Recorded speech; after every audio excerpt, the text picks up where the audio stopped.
तीसरी अवस्था में जिसने पुण्य नहीं किया, चतुर्थ अवस्था जिसने सन्यास नहीं लिया, चौथी अवस्था सन्यास लेने की है। सन्यास माने सब कुछ छोड़ने की, ग्रहण करने की नहीं है।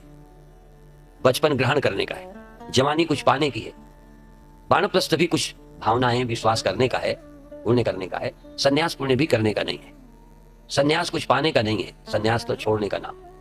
सम्यक प्रकारेण न्यासः, अच्छी तरह से छोड़ने का है, भीतर से छोड़ देने का है। सन्यास भारत की बहुत बड़ी उपलब्धि है।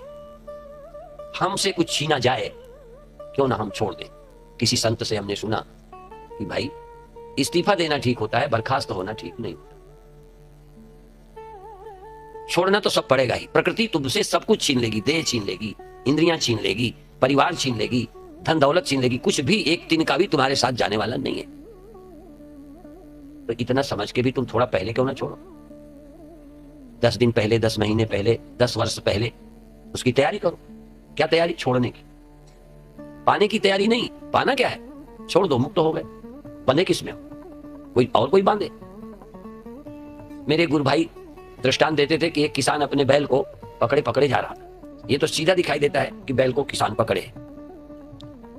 तो एक संत चिल्लाए उसको देखकर कि देखो देखो देखो, इसको बैल पकड़े लिए जा रहा है, बैल पकड़े लिए जा रहा है। कभी कभी जिसको तुम पकड़े होते हो वो ताकतवर हो ना, तो वही घसीट ले जाता है।